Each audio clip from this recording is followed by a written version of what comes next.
Eu, como entusiasta de cozinha, fico imaginando como seria trabalhar numa cozinha profissional. Eu acho que você aí que escuta a gente também deve imaginar, caso você não trabalhe numa cozinha como eu. Para quem não sabe, eu sou publicitário. Então, para tirar essas dúvidas nossas e falar um pouco mais sobre esse mundo, o lado profissional da cozinha, eu chamei o Ricardo aqui do Marcha e Sai Podcast. Eu estive lá faz 2 semanas falando de como se comunicar através da cozinha. E lá ele revelou o significado do nome do podcast dele, Marcha e Sai. É um jargão de cozinha, mas se você quiser saber, escuta lá, porque tá bem legal. O Ricardo é um chefe profissional de cozinha e vai nos revelar alguns segredos, algumas histórias muito legais, o porquê que ele escolheu essa carreira e como você pode virar um chefe de cozinha. Então, sigam o Marcha e Sai no Spotify ou em agregadores de podcast e vamos começar com esse papo legal. Vamos lá?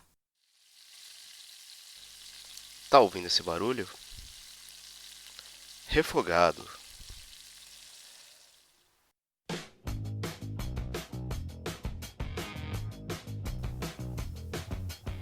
E hoje, como eu acabei de apresentar, nós vamos falar com o cozinheiro Ricardo. Ele me ensinou que não se fala chefe, e sim cozinheiro. Ricardo, se apresenta aí e explica brevemente essa história de chefe e cozinheiro. Fala, Caio, tudo bem? Cara, essa é uma confusão muito comum de se fazer. Eu acho que, sei lá, nos tempos que a gente vive aí, o pessoal tá sempre muito querendo falar chefe de cozinha, chefe e tal. E no fundo, nada mais é do que um cargo dentro da hierarquia, né, cara? O chefe da cozinha é meramente a pessoa que manda na cozinha. Meramente não, né? Porque parecia que eu desmereci. Mas não. Eu acho que a gente criou um glamour muito em torno da palavra aí, chefe e tal. Mas na verdade a profissão. Quem trabalha com cozinha é cozinheiro. Então, chefe é só um cargo. Como você deve ter seu chefe lá na empresa, cada um tem o seu chefe aí onde trabalha, né, cara? Sim, verdade. Então, chefe é um cargo dentro da hierarquia de uma cozinha. A única coisa é que a gente usa esse chefe com F mudo aí, porque tem que ser chique, né? Tem que ser francês. Claro. Qual que é basicamente a hierarquia dentro de uma cozinha profissional? Cara, tentei explicar isso em algum episódio lá do nosso podcast, e então, basicamente funciona assim. A cozinha, do jeito que ela é formatada hoje, ela vem do período que, vamos puxar aí, sei lá, um tempão atrás, quando se formatou a cozinha moderna na França, dentro do exército, dos militares, né? Então, um cara que fez isso foi o Escoffier, que ele trouxe esse do jeito que é hoje em dia, são divididos em praças, então cada praça faz uma coisa. Tem a praça da proteína, tem a praça da guarnição, tem a praça do garde-manger, que é a praça que vai trabalhar mais com a parte fria da cozinha, tem a confeitaria. Então, o jeito que ela é sectarizada hoje, ela vem desse período militar, vem do Escoffier. Então, a cozinha é basicamente dividida em... Cada pessoa faz uma coisa. Cada praça, no caso, né? Vamos colocar assim, faz uma coisa. Uma pessoa faz a proteína, outra pessoa faz a guarnição, outra pessoa trabalha com salada, parte fria e tal. Isso é como é para ser.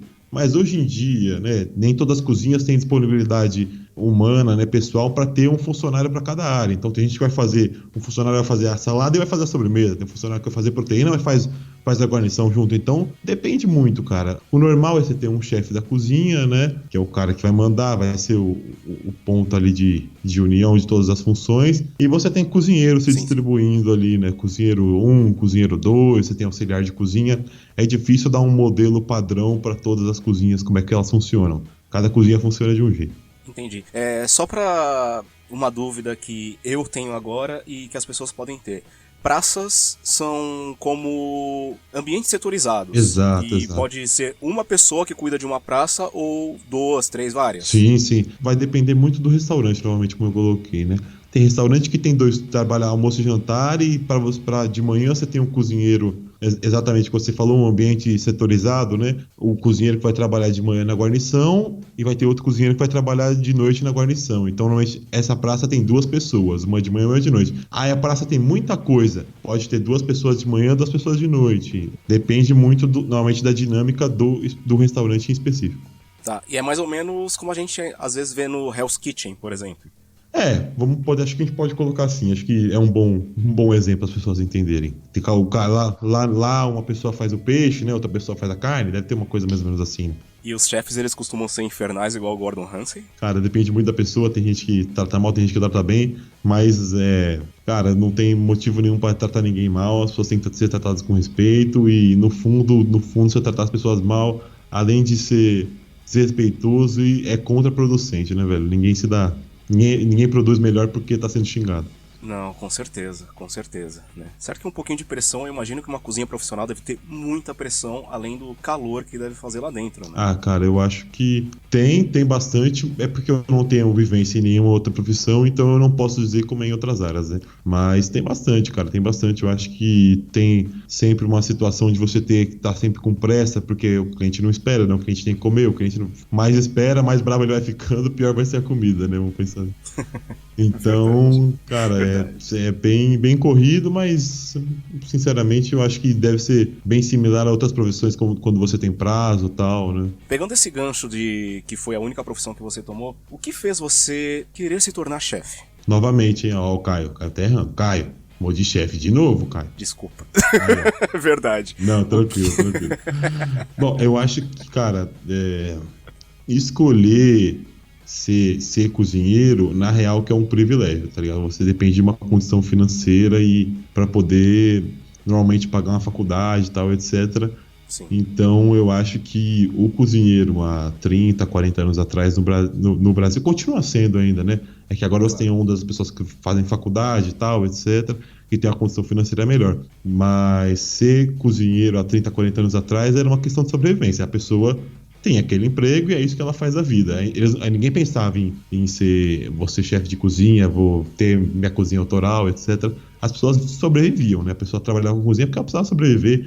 E era um emprego como qualquer um, como ser pedreiro, como ser motorista, era qualquer coisa. É ainda, né? Na verdade, é um emprego como qualquer um. Sim. Mas não tinha essa coisa autoral, essa coisa de ego, né? O ser cozinheiro era um emprego comum. Hoje, com o advento, né, das mídias sociais, da TV, dessa glamorização, então virou essa profissão mais, né, vamos colocar entre aspas aqui, renomada, que tem um prestígio maior, mas que normalmente não se traduz quando a gente está falando de salário, né? Então, é uma profissão que continua sendo mal remunerada, como era 30, 40 anos atrás, do meu ponto de vista, mas que hoje em dia, teoricamente, tem um nome maior e tal. Então, fiz toda essa história para falar que eu, a princípio, saí do ensino médio, queria cursar, e eu acabar cursando Ciências Econômicas, passei no vestibular e tal. Fiquei de greve, porque na época eu peguei a greve das faculdades federais e tal, não consegui cursar, que deu uma greve aqui no Brasil, né, de quase 6 meses, 8 meses lá de faculdade federal.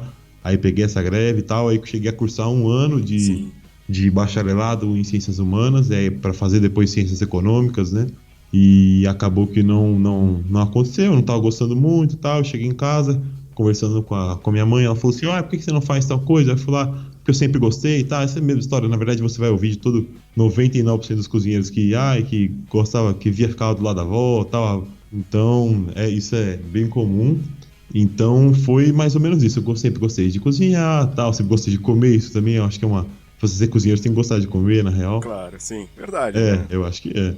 Então, e aí eu acabei indo cursar a faculdade, acabei não gostando muito, tal, não concluí a faculdade, inclusive nem fiz muito. Saí, fui trabalhando na área, me descobrindo, tal, e eu tô trabalhando com cozinha, vai fazer esse final de ano agora 8 anos que eu trabalho com cozinha. 8 anos já? Não, e é pouco, cara, assim, bem de verdade, você não aprende nada.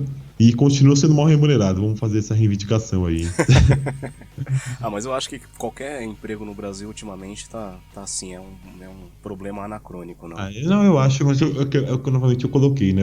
A cozinha tem esse antepassado, é uma profissão, é um subemprego, na real, né? Essa é a verdade. Então, tem essa questão, é mal remunerado porque é uma profissão que, né, teoricamente, você não precisa de uma graduação, né? Então...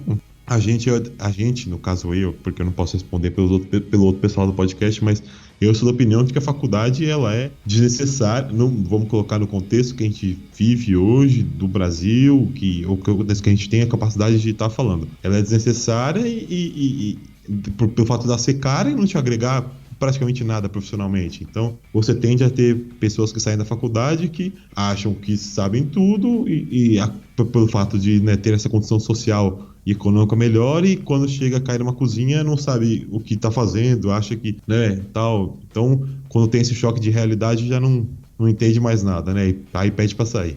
Entendo. Mas como em qualquer área, eu imagino que tem lugares especiais para se trabalhar. Aqueles lugares 5 estrelas que a gente sempre pensa que, nossa, meu sonho é trabalhar lá. Por exemplo, o sonho de alguém da TI, da informática, é trabalhar no Vale do Silício. E eu imagino que hoje em dia, até com essa glamorização e exposição dos cozinheiros e chefs, imagino que até no Brasil tem lugares assim. Você já trabalhou em esses lugares mais badalados, assim, desejados pelos outros cozinheiros? E como é, né, trabalhar assim? Existem esses lugares que normalmente quando você vê de fora é uma coisa e quando você trabalha são outras, né? Eu, necessariamente, é difícil você colocar o que é um lugar 3 estrelas, 5 estrelas, sei lá. Aí a gente tá falando de, sei lá, visões aí pessoais. Ou de prêmios que, no fundo, nem são tão relevantes assim, né? Pra gente que trabalha em cozinha. Então, eu trabalhei com pessoas conhecidas da área, necessariamente não preciso estar citando nomes aqui e tal. Pessoa aqui, na verdade, que o pessoal conhece mais que eu trabalhei, é o Luan Soador, que eu trabalhei 3 anos com ele, que é um cara bem conhecido na área. Mas hoje eu trabalho no Balaio, do Rodrigo Oliveira. Mas, cara, eu acho que não necessariamente o lugar que você vê de fora é o que tá de dentro, assim como muitas profissões. É o que eu falei, tem esse choque de realidade. Eu acho que a gente tá saindo, as pessoas, eu também me incluo, então a gente tá sendo muito deslumbrado dos ambientes de faculdade ou da onde a gente tá indo para entrar no mercado de trabalho. Então eu penso assim, porra, eu vou trabalhar num restaurante 3 estrelas, vou ser o cara, não sei o que, eu sou especial e tal. E no fundo, cara, você vai chegar lá, você vai ver que não é isso, não é assim, que demora, é trabalho duro, são 15, 20 anos para você conseguir alguma coisa, como qualquer profissão, no fundo. Então, existem esses restaurantes aqui no Brasil, existem no mundo, mas no fundo, cara, eu acho que isso é uma puta de uma besteira, acho que a gente tá perdendo tempo pensando assim, a gente tem que pensar, em socializar a comida, a gente tem que pensar em fazer as pessoas comerem melhor, a gente tem que pensar em produto orgânico, a gente tem que pensar em democratizar a comida, a gente tem que pensar em muitas outras coisas, a gente pensar em trabalhar em restaurante estrelado e etc. Porque no fundo, essa cultura de glamorização, estou me repetindo pela 15ª vez aqui, não tá levando a gente a lugar nenhum, de verdade. É um ramo que nasce um pouco glamorizado, né? Já que ele nasce numa França e a França era uma potência econômica e política na época e uma potência cultural, que hoje acho que ela deu lugar aos Estados Unidos, né? Mas a França por muito tempo ela foi essa potência cultural, ditando o que era bom e o que era ruim e o que era moda, né? Tentando voltar até em outra coisa que eu falei, ter a oportunidade de escolher ser cozinheiro é um privilégio, na real, né? É você poder olhar e falar assim, quero fazer isso, ser mal remunerado, trabalhar muito, porque eu gosto. É uma opção, entendeu? A pessoa poderia fazer outra coisa da vida e ganhar mais dinheiro, pra ser bem sincero, assim. Claro. Mas é uma opção.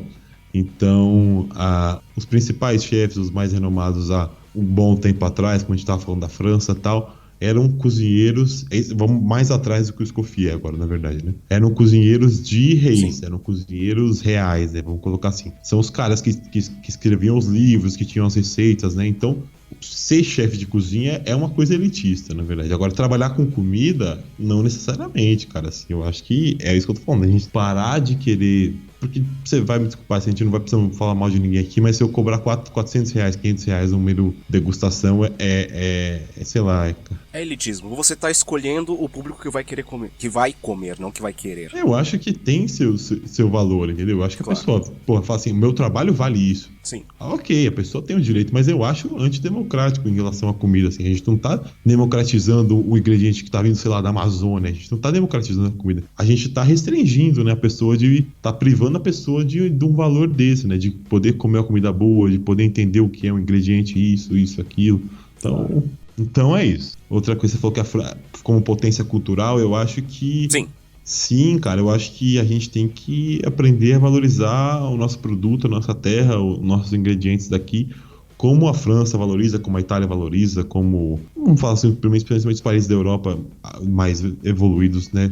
Com maior condição socioeconômica valoriza, como Portugal valoriza, como a Espanha valoriza, porque, por exemplo, é muito difícil, eu vou dar um exemplo de uma coisa que eu ouvi que não tem um McDonald's em Paris que serve, sei lá, uma parada diferente, não sei, que eles valorizam muito a cultura deles lá, né, a gente aqui se adequa ao que vem de fora, né, eles têm essa restrição social, eles têm orgulho do artesão, né, tipo, quando, sei lá... Uma empresa de leite tenta estabelecer um monopólio lá numa região da França, os leiteiros, os agricultores da região vão lá e despejam um caminhão de bosta na frente da empresa, entendeu? Tipo, os caras, eles valorizam, eles valorizam o produto deles local, né, cara? Até porque isso vem, na verdade, é um incentivo governamental, tal. Então não é, eles não é necessariamente que eles são mais evoluídos, etc. Não, porra nenhuma, não tem nada a ver, né? Mas é um incentivo governamental, né? Aqui a gente ainda não chegou nesse ponto, né? E duvido que vai chegar, né? Cada vez está muito mais pro buraco, mas Pelo visto, aqui é bastante do lobby do agronegócio. Fora do lobby do agronegócio, não tem muita luta do trabalhador da classe mais baixa pelo seu trabalho, né? Se você for ver, o agronegócio, eu posso estar falando bastante bobagem aqui, mas são das coisas que eu leio por aí. O agronegócio, aqui no Brasil, ele virou as grandes empresas, né, as grandes fazendas, digamos assim, mas as grandes empresas que controlam, fazendas menores que vendem o seu produto a preço de nada para essas grandes fazendas, né, grandes empresas. Pequeno produtor. Né? E isso, além de matar o comércio local, você mata o pequeno produtor, você estraga o seu produto. Agora, com um monte de agrotóxico permitido no Brasil, acabou um pensamento de comida mais orgânica, que é muito importante. Nós temos que saber o que nós estamos ingerindo, isso é fundamental. Comida é algo fundamental e é político também, se a gente for ver, e pegando o gancho do que você falou na França, né? Sobre o acordo da União Europeia com o Mercosul, quem está encrespando é a França. Justamente por essa questão que a França escolheu como um plano de governo, acho que há mais de 40 anos atrás, que eles iam produzir a própria comida. Então eles são uma potência agrícola europeia. Aí quando aparecem acordos de livre comércio entre esses blocos econômicos, eles vão encrespar mesmo.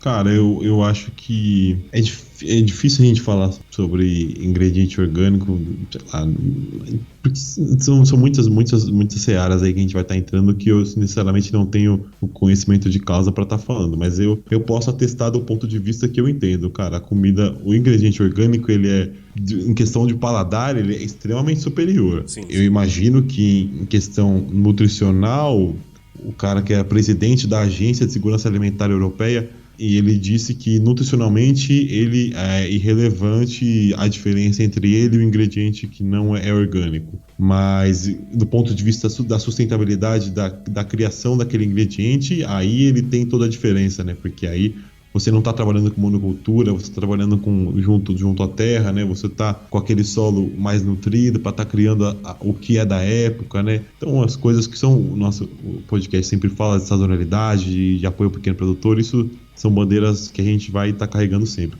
Eu acho que tem que se produzir realmente alimentos de forma quase industrial, porque tem muita gente no mundo. Só que se tivessem mais focos de microprodutores... Esse é um argumento super falho de falar que a gente precisa do agrotóxico para produzir mais. Não, isso não. Esse é um argumento super falho, né, cara? Então você tem vários estudos mostrando que o alimento orgânico, ele no fundo, a longo prazo, ele produz muito mais do que o alimento com o agrotóxico, né, o que está sendo utilizado agrotóxico. Então, os argumentos, na verdade, são bem vazios. A gente só trabalha com agrotóxico porque existe um lobby. E é basicamente isso. As pessoas vão lá, pagam, financiam campanhas e depois recebem legislações que atendem às suas necessidades, né? Então, a bancada do boi, da bala, da Bíblia, né? Então, BBB. Bíblia, então, boi, eles atendem o Ricardo Salles, querido ministro do Meio Ambiente aí, né?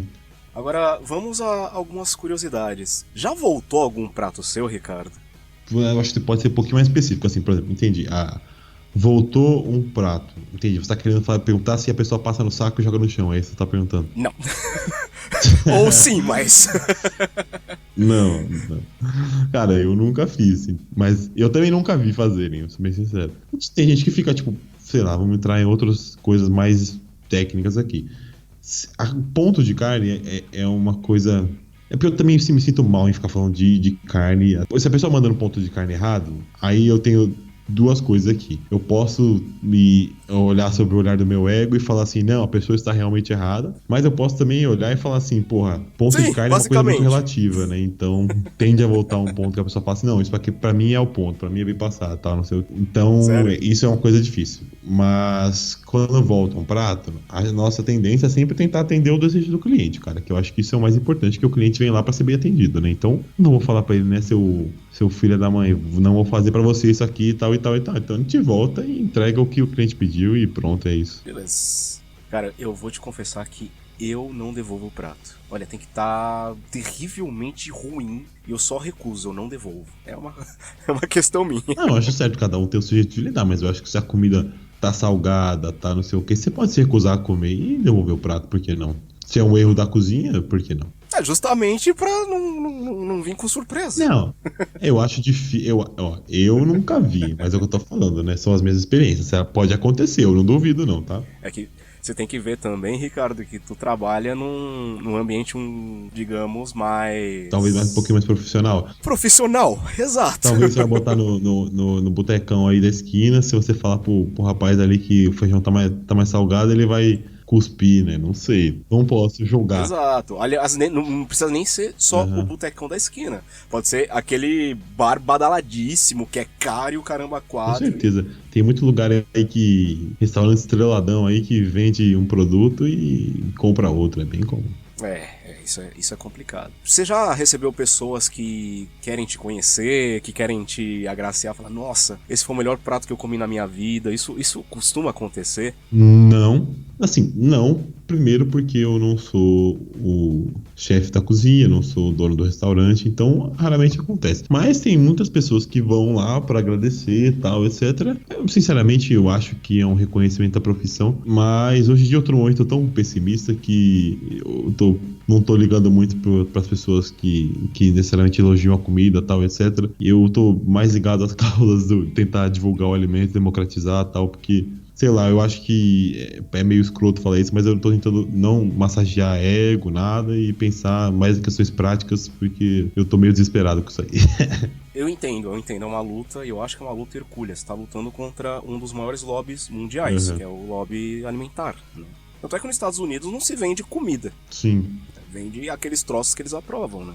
Eu acho que tem um movimento bem forte lá do Farm to Table, né? De trabalhar com um ingrediente mais próximo do produtor, de trabalhar com bastante ingrediente, mas é uma coisa bem de nicho ainda, né?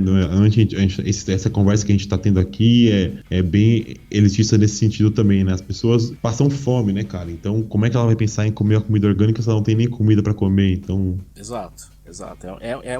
São coisas a se pensar. Você falou que você deixou a Universidade de Gastronomia, certo? Falei.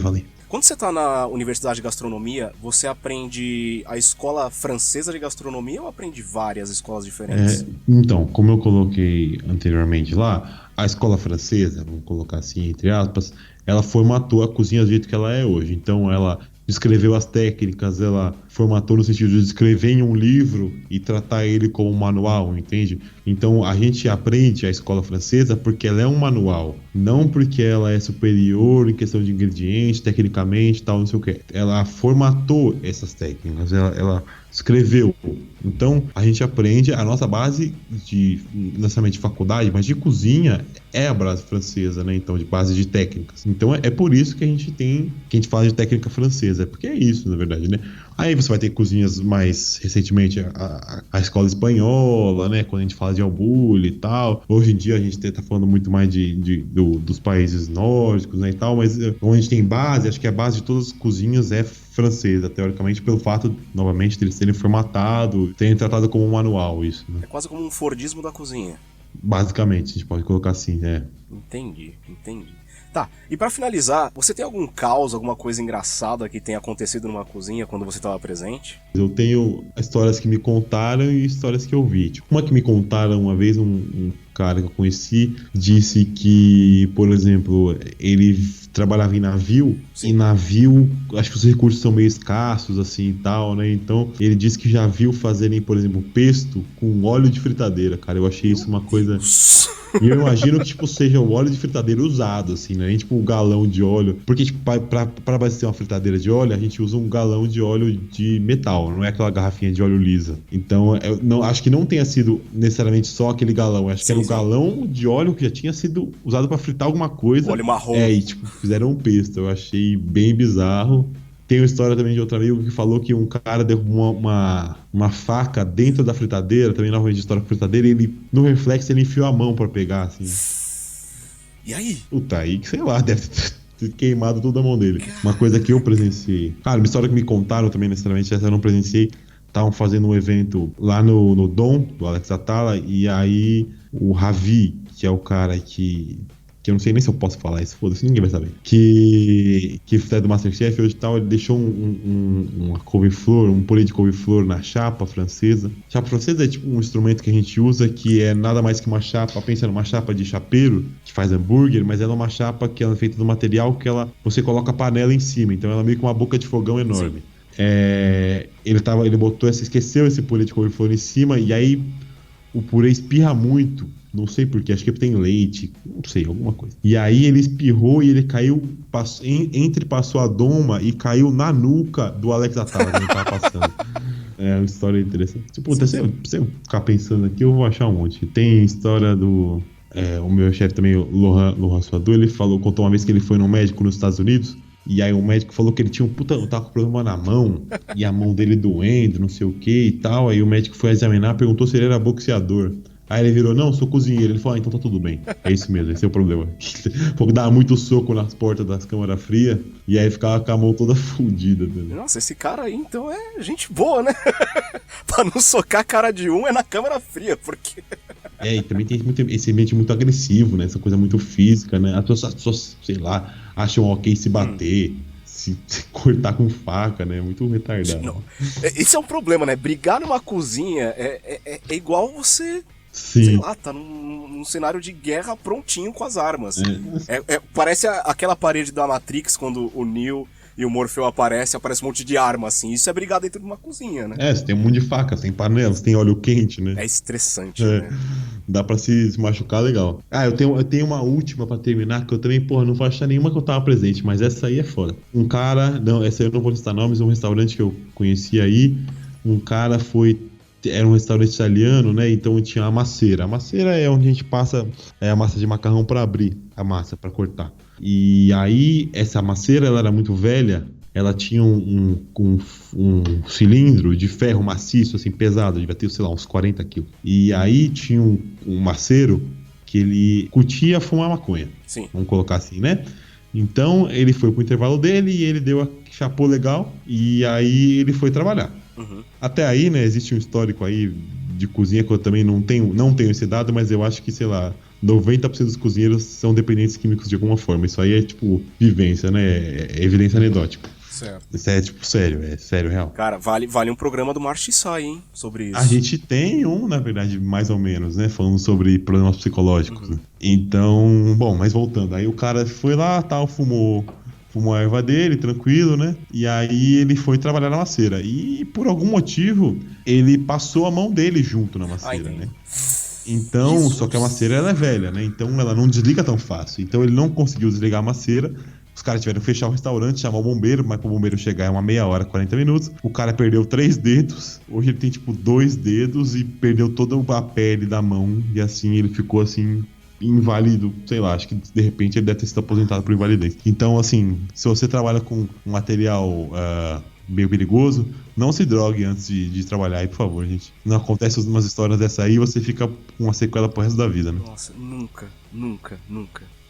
Sempre atenção no que você tá fazendo. Meu pai sempre falou isso, né? O meu pai, ele trabalhou mais de 30 anos no metrô de São Paulo. E ele sempre falou sobre técnicas de trabalho e sempre olho na sua mão, nas suas mãos, né? Se você tá mexendo com qualquer ferramenta, veja qual é a trajetória que ela vai tomar se ela escapar de sua mão. Isso é muito importante. Sempre isso, sempre. Se você tá mexendo com máquinas, sempre olho. Não, porque o cara estragou a vida dele pro resto, sei lá, a vida dele pro resto da vida, né? Cara, que barato conversar contigo, Ricardo. Então, faz o seu jabá aí.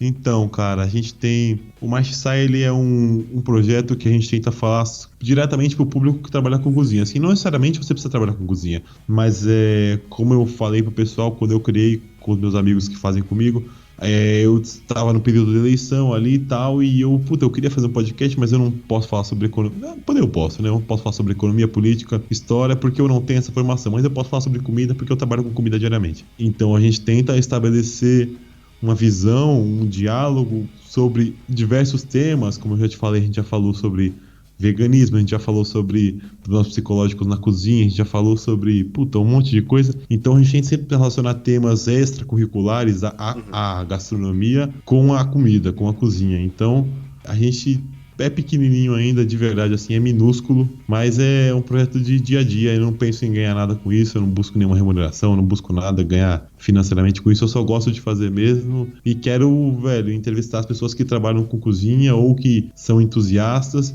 e que tem a agregar ao nosso debate, cara, que é esse, é de valorizar o pequeno produtor, é de democratizar a comida, 1 milhão de bandeiras aí que a gente tem, que espero que vocês se identifiquem com ele. Então, a gente tem o Marchai Podcast no Instagram, Marchai Podcast no Twitter, Marchai Podcast no Facebook, mas vamos ser bem sinceros aí, Caio. Sabe que ninguém usa mais o Facebook, né? Ninguém tá mais lá. O Facebook é meio ruimzinho. Então, tá meio morto, mas o Instagram a gente é mais firme aí. O Twitter nem tanto, porque não tem ninguém, tem poucas pessoas me seguindo lá, né?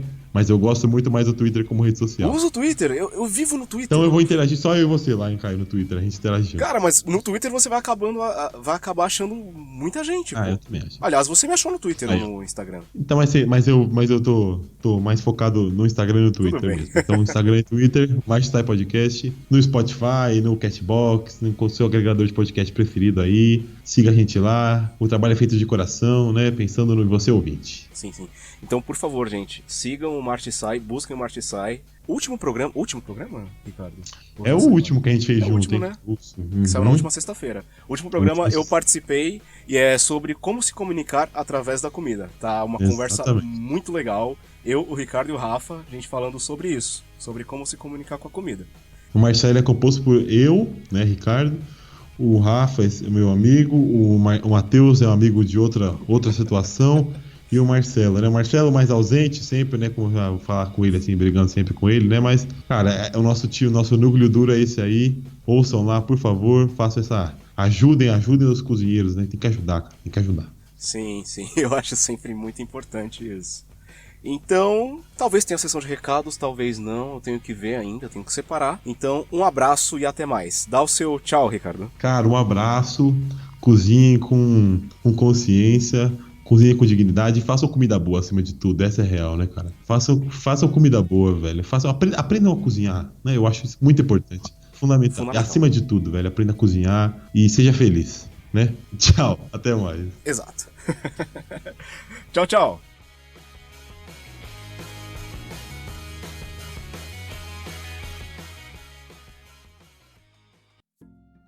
Você gostou do podcast? Vai lá e compartilhe com seus amigos nas redes sociais.